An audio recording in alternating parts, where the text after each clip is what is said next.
Dah aku cakap dah. Ha. Arik elok lah Arik. Okey, cakap.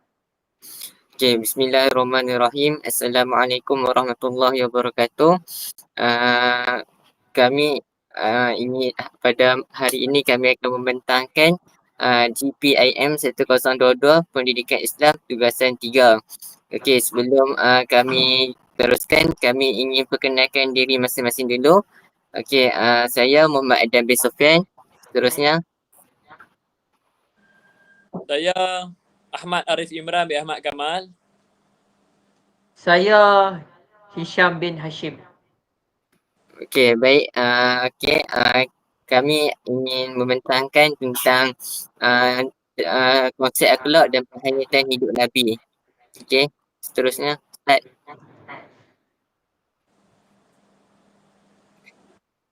Okey.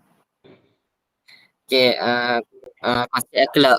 Akhlak adalah perkara utama dalam ajaran Islam. Manusia dituntut untuk berakhlak mulia kerana manusia mempunyai akal untuk memilih. Kalau kita ni dah kira dah mumayyiz, ianya kita boleh membezakan yang baik dan buruk, dan kita pun dan benda tu salah, baik dan buruk tu dalam kehidupan berbanding dengan makhluk ciptaan Allah yang lain. Rasulullah SAW juga diutuskan untuk ajak manusia untuk berakhlak mulia, dengan menjadikan Rasulullah SAW ni jadi teladan ataupun tauladan kepada kita, dan menjadi tauladan yang baik bagi manusia dengan mengajarkan akhlak yang mulia secara teori dan praktikal. Seterusnya, definisi akhlak. Akhlak dari sudut bahasa ialah satu kelakuan yang baik yang menggambarkan seseorang itu beragama yang lahir dari watak dan tingkah laku yang baik. Semua ini sudah tentu hasil dari persepakatan antara melakukan kebaikan dan menjauhi dari keburukan. Itu dari segi bahasa. Dari segi istilah pula, akhlak ini satu ibarat dari kelakuan diri yang tetap dan terkeluar daripadanya beberapa perbuatan dengan mudah serta senang tanpa memerlukan kepada pemikiran. Kiranya akhlak ni dia kadang-kadang kita tak fikir pun, tapi kita sendiri dia buat macam tu. Okey, terusnya,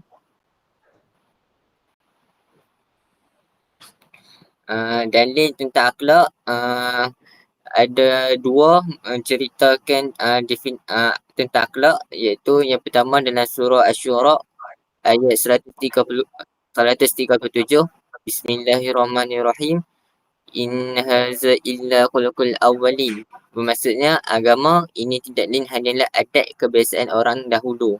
Adat itu menunjukkan akhlak.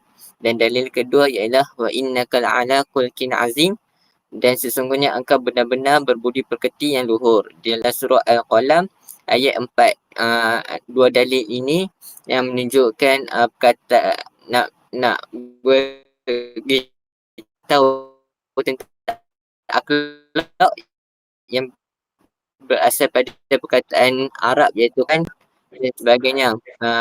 Akhlak merupakan kata jamak bagi kuluk yang bermaksud budi pekerti, kelakuan, tabiat, dan dia disebut dalam dua dalil dalam Al-Quran ini. Seterusnya,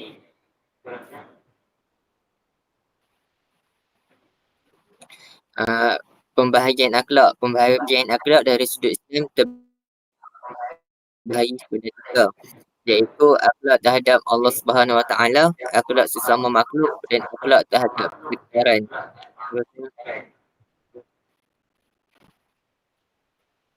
Seterusnya. Okey, akhlak terhadap Allah, iaitu akhlak terhadap Allah Subhanahu Wa Taala merupakan akhlak yang utama yang perlu dilaksanakan oleh setiap Muslim yang beriman. Beriman kepada Allah Subhanahu Wa Taala dengan mentaati semua suruhannya, iaitu dengan mengakui, mempercayai dan meyakini bahawa Allah Subhanahu Wa Taala itu wujud serta beriman dengan rukun-rukunnya dan melaksanakan tuntutan-tuntutan di samping meninggalkan sebarang sifat atau bentuk syirik terhadapnya. Hisham, Ah, boleh tutup mic Hisham? Oh, Dan- maaf. Dalam Al-Quran Allah pun berkata, dan aku tidak menciptakan jin dan manusia melainkan supaya mereka mengabdikan kepada aku. Itu sebagai kita ni Hisham, hamba. tutup mic Hisham.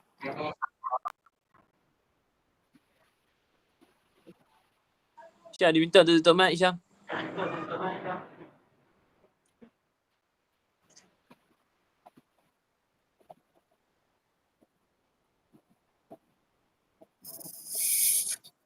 Pantas.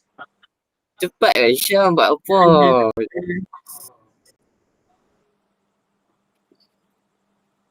Okey. Seterusnya, buat apa ni?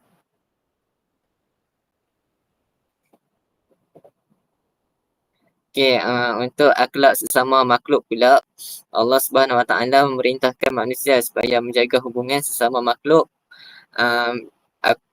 Sesama makhluk iaitu dari segi akhlak dan adat-adat tertentu. Sebab telah digariskan dalam Al-Quran dan Sunnah untuk menjaga hubungan sesama manusia dalam setiap peringkat sosial, bermula dari hubungan suami dan isteri, ibu bapa dan anak-anak, hubungan kejiranan, hubungan dalam masyarakat serta hubungan antara rakyat dan pemerintah. Seterusnya, yang ketiga iaitu akhlak terhadap persekitaran. Akhlak terhadap persekitaran ada digariskan dalam Islam. Contohnya, ketika peperangan, Nabi Muhammad SAW melarang umatnya memotong pokok ataupun membakar tanaman kecuali keadaan benar-benar memaksa supaya berbuat demikian. Macam pokok tu menghalang laluan yang macam lalang yang terlalu tinggi yang menyukarkan orang untuk lalu dan dia boleh membahayakan orang. Islam menuntut keseimbangan dalam setiap daya usaha manusia. Pada masa yang sama, ia menuntut agar kegiatan manusia tidak memberi kesan negatif pada kualiti kehidupan dan masyarakat. Itu saja. Seterusnya.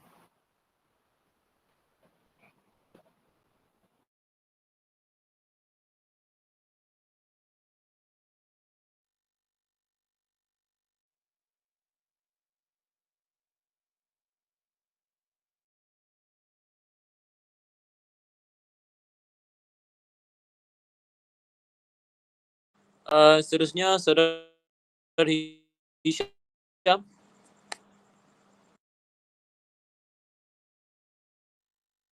Saudara Hisham boleh bagi penjelasan ataupun pembentangan?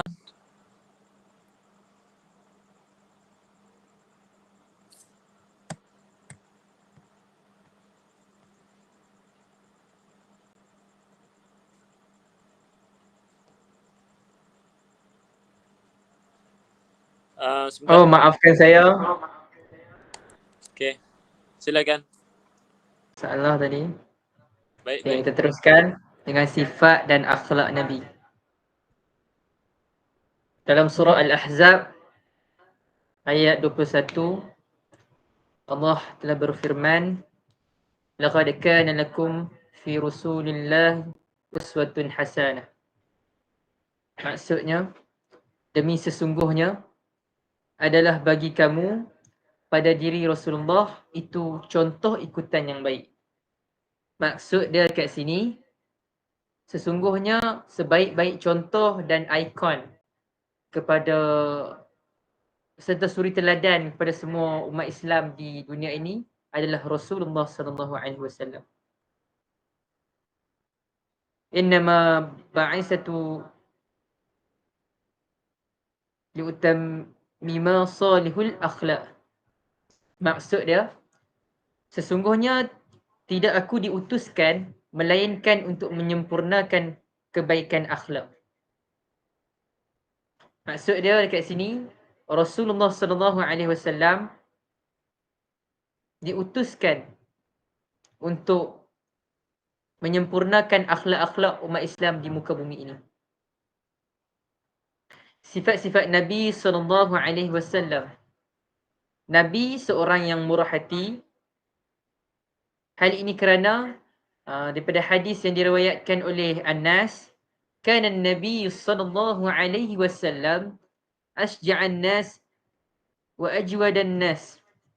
Nabi SAW adalah orang yang paling berani dan paling murah hati.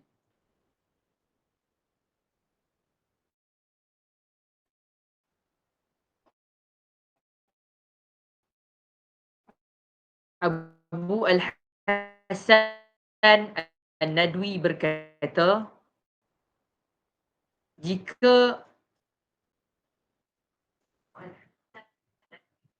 jika anda seorang pemuda, maka teladan yang paling elok dan paling cantik bagimu adalah Nabi Muhammad SAW. Jika anda telah mencapai umur tua, maka baginda SAW adalah contoh anda. Jika anda fakir dan miskin, maka baginda SAW lah adalah teladan dan contoh bagi anda.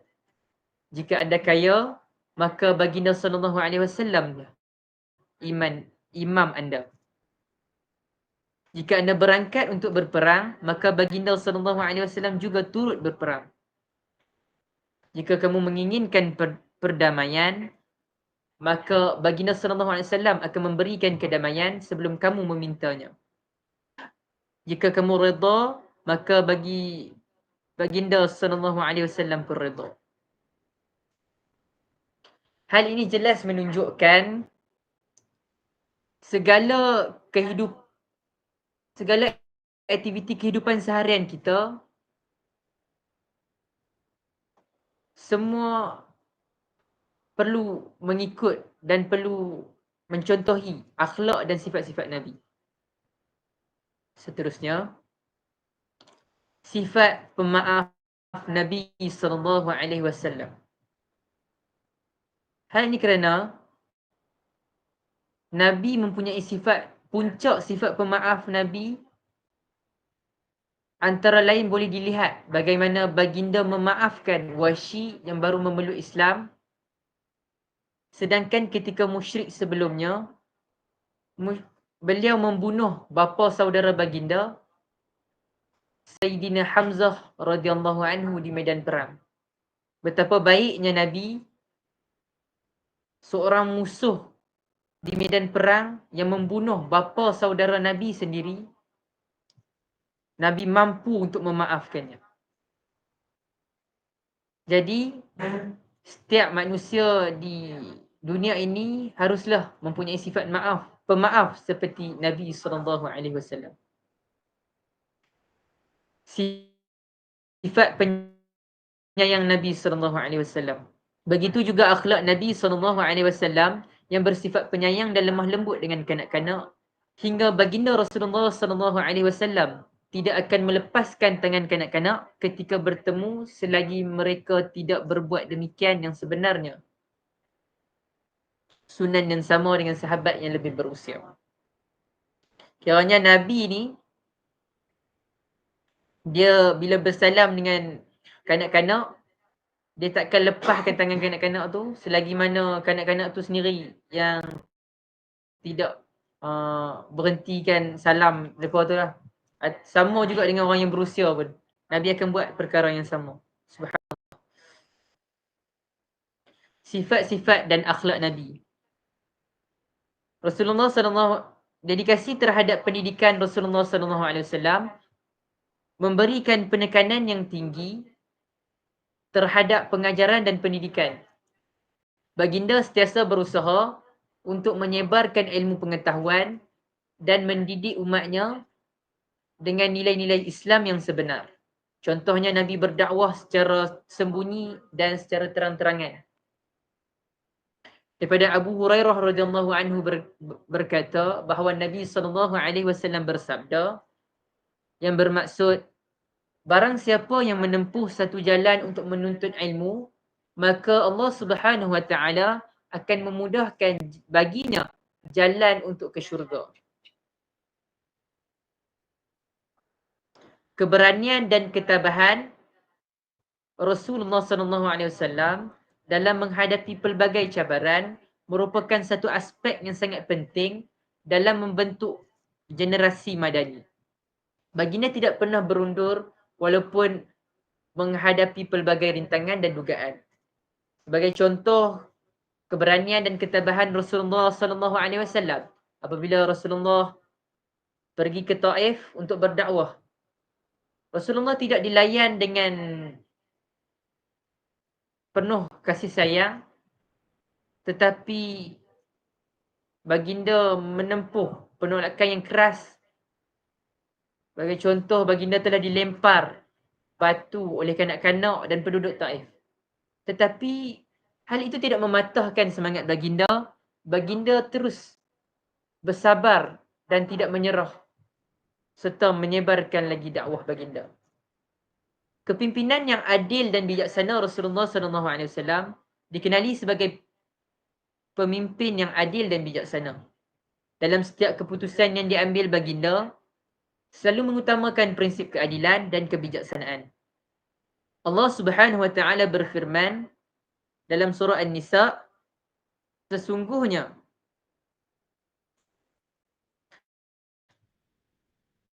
Allah menyuruh kamu menyerahkan amanah kepada ahlinya, yakni orang yang berhak menerimanya, dan apabila kamu menetapkan, Allah menyuruh kamu menghukum dengan dalil, sesungguhnya Allah dengan suruhannya itu memberikan sebaik-baik pengajaran kepadamu. Sungguhnya Allah Maha mendengar lagi Maha melihat. Bersikap rendah diri adalah satu sifat terpuji yang diajar oleh Rasulullah SAW. Kita dapat melihat walaupun baginda adalah seorang pemimpin yang agung, baginda tetap bersikap sederhana dan tidak sombong.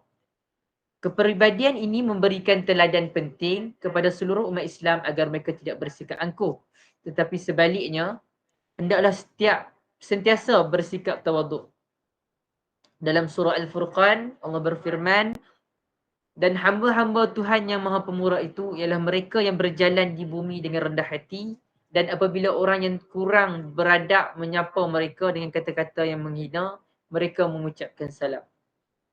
Ini jelas menunjukkan Rasulullah SAW mengajarkan kita tentang sifat rendah diri yang perlu ada pada setiap orang, pada setiap umat Islam di muka bumi ini.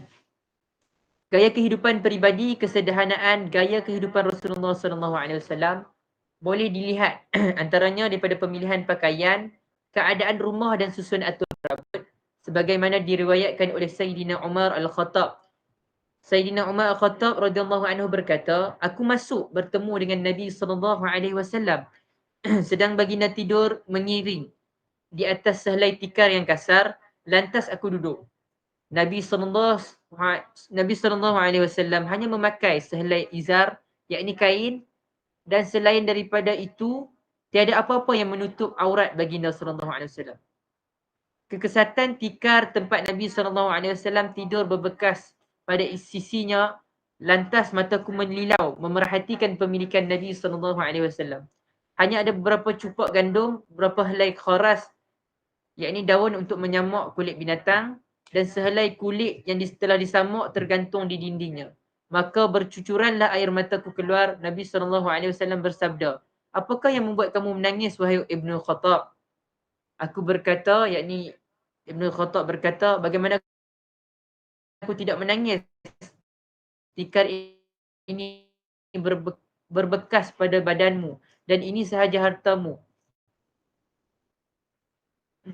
yang kamu ada. Aku tidak. Di sana Khisra dan Kaisar duduk di dalam kemewahan. Hal ini jelas menunjukkan walaupun Nabi seorang Nabi utusan Allah,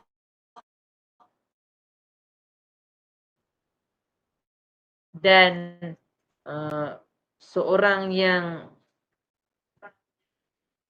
hebat pada masa itu,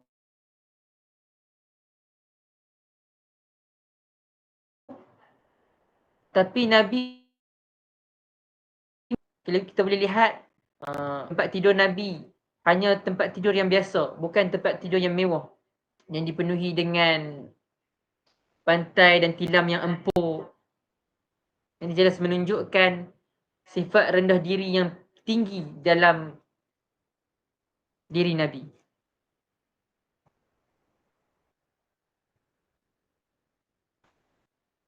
Sa'ad ibn Hisham radhiyallahu anhu meriwayatkan, beliau pernah bertanya Sayyidatina Aisyah radhiyallahu anhu mengenai akhlak Rasulullah sallallahu alaihi wasallam. Ummul Mukminin itu menjawab, akhlaknya ialah Al-Quran. Hal ini jelas menunjukkan Nabi mempunyai akhlak yang terpuji, dan setiap akhlak Nabi haruslah menjadi ikutan dan contoh bagi umat Islam pada ketika ini.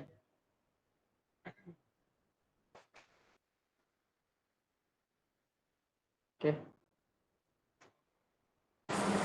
Baik, terima kasih kepada saudara Hisham atas perkongsian yang bermanfaat tadi. Seterusnya kita akan lihat berkaitan dengan sunnah Nabi Muhammad sallallahu alaihi wasallam. Baik, pengertian sunnah Rasulullah sallallahu alaihi wasallam sesuatu yang bersumberkan daripada Nabi Muhammad dalam bentuk ucapan, perbuatan, sifat serta akhlak yang diberitakan oleh sahabat baginda. Jadi jikalau kita renung, bahasanya Nabi Muhammad sallallahu alaihi wasallam kisah hidupnya ataupun sirahnya sangat sempurna ataupun lengkap, kerana setiap perbuatan Nabi dicatat ataupun direkodkan oleh para sahabat. Jadi kenapa penting untuk kita mengetahui ataupun untuk kita mengamalkan sunnah Nabi Muhammad sallallahu alaihi wasallam? Kerana baginda lah sosok tubuh yang tidak ada satu cacat pun. Maksudnya baginda adalah panduan yang menyeluruh untuk umat Islam. Jika kita lihat dari segi sudut kepimpinan, baginda adalah pemimpin yang paling amanah. Kalau kita lihat dari segi suami, baginda adalah suami yang paling baik akan isterinya. Jika kita melihat baginda dari sudut perniagaan, baginda adalah peniaga yang paling bijak dan paling berjaya. Baik. Seterusnya, slide seterusnya. Jadi kita perlu jadikan Nabi Muhammad sallallahu alaihi wasallam sebagai idola kita sepanjang zaman. Jadi kita rungkaikan satu persatu apakah sunnah Nabi Muhammad sallallahu alaihi wasallam dari 3 aspek, iaitu sosial, ibadah dan akhlak. Yang pertama dari segi sosial. Okey. Dari segi sosial, Nabi Muhammad sallallahu alaihi wasallam seorang yang mana kita tahu sebelumnya baginda diangkat menjadi rasul, dilantik menjadi rasul, baginda telah pun menunjukkan satu integriti yang sangat baik. Baginda seorang yang sangat disenangi oleh masyarakat, disenangi oleh khalayak ramai. Baginda digelar sebagai Al-Amin. Baginda memberi salam, menyebarkan satu doa rahmat, doa keselamatan terhadap orang lain. Baginda sering memberi salam dan berjabat tangan dengan saudara agama. Baginda juga sering berwajah manis dan senyum ketika berbicara, dan digambarkan dalam kitab Syama'il Muhammadiyah, yang mana senyuman Nabi itu seumpama bulan sabit yang bercahaya. Dan Rasulullah sallallahu alaihi wasallam juga tidak menuturkan sebarang perkataan yang lara ataupun yang boleh membuatkan seseorang itu terguris hati. Baginda senantiasa bercakap berkaitan dengan ilmu dan juga yang bermanfaat. Selain itu, baginda juga senantiasa memulakan sesuatu perkara dengan bismillah, dan baginda menunjukkan satu akhlak yang baik, iaitu baginda sentiasa menutup mulut ketika menguap. Dan baginda mengamalkan satu sunnah, iaitu menziarahi orang yang sakit, kerana menziarahi orang yang sakit dapat mengurangkan ataupun dapat mengembirakan hati orang yang sakit. Bukan sekadar sekarang ni kita tidak mengamalkan sunnah menziarahi orang yang sakit. Kenapa? Kerana media sosial ataupun teknologi sudah pun berkembang luas. sehingga kan kita hanya bertanya khabar, hanya menggunakan WhatsApp dan sebagainya. Dan kita melupakan iaitu sunnah Nabi, iaitu menziarahi orang yang sakit. Dan antara sunnah ketika kita bersosial adalah tidak memotong percakapan orang yang sedang bercakap. Sebagai contoh, ada seorang yang lebih tua daripada kita sedang bercakap,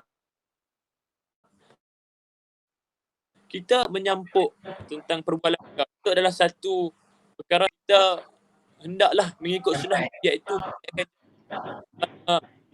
orang yang memungkiri janji disebut dalam hadis adalah salah satu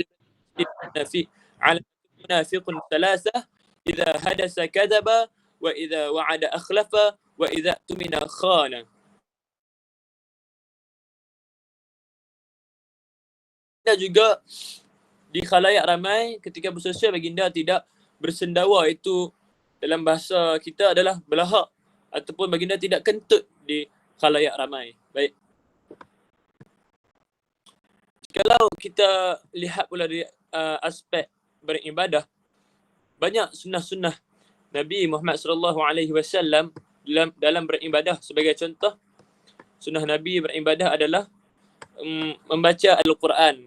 Kerana ada hadis Nabi Muhammad SAW berbunyi, afdalu ibadati ummati qiraatul Quran.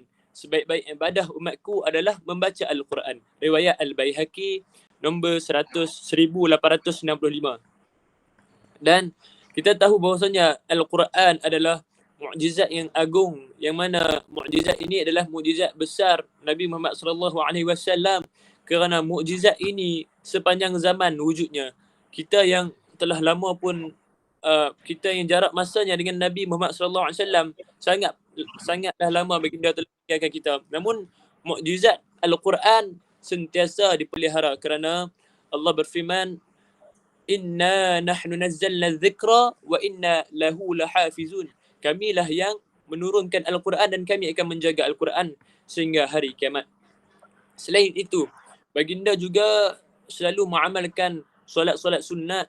Ya, sebagai contoh, solat sunat duha, qiyamul lailnya, baginda melakukan solat sunat tahajud, solat sunat rawatib, dan juga solat witir, yang mana solat witir adalah satu solat yang berikan ganjaran yang besar, yang mana adalah hadis menyebut. Selain itu, baginda juga sentiasa sedekah. Bahkan sedekah yang terbaik adalah sedekah yang mana tidak dilihat oleh orang, bukan menunjuk-nunjuk, bukan kita sedekah dan kemudian tangkap gambar dan post di media sosial. Itu adalah sedekah yang menjerumus ke arah riya dan takabur. Kerana sedekah yang baik adalah tasaddaqa bisadaqatin fa akhfaha hatta la ta'lama shimaluhu ma tunfiku yaminuh. Kita sedekah dengan cara bersembunyi sehingga mana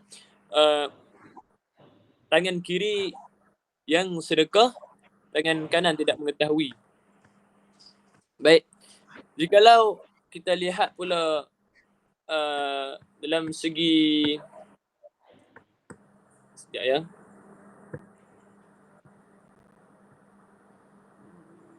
Dalam Rasulullah, seorang yang antara sunnah Rasulullah adalah baginda berniaga sewaktu baginda muda. Baginda berniaga dengan Sayyidatuna Aisyah, Sayyidina Khadijah, maafkan saya. Baginda sangatlah bijak dalam berniaga. Baginda tidak pernah berdebat dalam berniaga. Baginda tidak pernah memarahi pelanggan, pembeli. Bahkan baginda menggunakan teknik yang unik. Baginda sangat menghindari akan riba dan juga memberatkan timbangan. Hal ini menyebabkan orang Arab berasa tertarik dengan akhlak baginda dan mereka menyebabkan hasil jualan Sayyidatina Khadijah semakin meningkat. Dan baginda seorang yang sangat jujur, kan? Kerana baginda adalah baginda sebagai contoh, ada satu kisah baginda Nabi Muhammad SAW memeriksa buah-buahan yang dijual oleh seorang peniaga. Dan baginda melihat di atasnya ada buah yang cantik, buah yang elok, dan di bawahnya ada buah yang buruk. Benda ini adalah perkara yang dilarang oleh dalam Islam, menipu ketika berniaga. Jadi jika kita lihat surah, kita lihat ayat Al-Quran di bawah, wa ma arsalnaka illa rahmatan lil alamin, dan tidaklah kami mengutuskan engkau wahai Muhammad melainkan untuk menjadi rahmat bagi sekalian alam. Jadi baginda Nabi Muhammad sallallahu alaihi wasallam adalah tubuh yang mana memberikan rahmat pada kita, memberikan satu contoh teladan yang terbaik untuk kita, kerana akhlak Nabi adalah akhlak Nabi adalah akhlak Al-Quran, dan sangat penting untuk kita berakhlak mulia kerana disebut akmalul mu'minina imanan ahsanuhum khuluqa, yakni kesempurnaan orang beriman ni, iman yang sempurna apabila baiknya akhlak dia. Jadi sekadar itu saja pencerahan saya ataupun perkongsian saya pada malam ini. Seterusnya kita pergi ke rumusan, Hisham. Okay. Jadi rumusan akhlak dalam Islam merupakan pedoman bagi Muslim untuk menjalani kehidupan yang bermakna dan selaras dengan ajaran agama. Akhlak yang baik adalah sebahagian dari keimanan dan menjadi landasan penting dalam membentuk individu dan masyarakat yang beradab, bermartabat serta mendapatkan redha Allah Subhanahu wa taala. Maka adab ini adalah satu perkara yang penting. Bahkan ianya berada tingkat darjatnya lebih tinggi daripada ilmu. Maka berkata para ulama berkaitan dengan pentingnya kita beradab sebelum kita menuntut ilmu. Oleh itu saya tutup majlis kita ataupun perkongsian kita punya perkongsian kita pada hari ini dengan tasbih kafarah dan suratul Asr. Assalamualaikum warahmatullahi wabarakatuh. Waalaikumsalam.